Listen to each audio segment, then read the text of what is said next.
আমি এখন আছি ইন্ডিয়ার একদম বর্ডারে।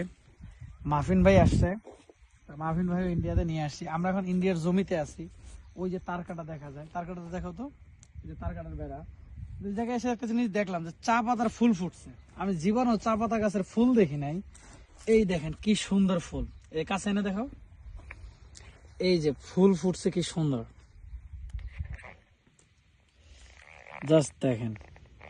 এটা কি আসলে চা গাছ, চা পাতাই তো, এগুলা সব চা পাতার গাছ। ওইখানে ফুল ফুটছে, এই যে দেখেন। এই যে এটা তো চা বাগান পুরোটাই। এই হচ্ছে আমাদের মাফিন ভাই, এই হচ্ছে ভাইকনা, সবাই আসছি। এই হচ্ছে ইন্ডিয়া বাংলাদেশের পিলার। এটা হচ্ছে বাংলাদেশ, এটা হচ্ছে ইন্ডিয়া। ইন্ডিয়ার এই যে তার কাটার বেড়া, ওইদিকে মানুষ আছে, কই দেখা যায় না কেন। ও যে এখানে কাজ করতেছে ওনারা চা বাগানে।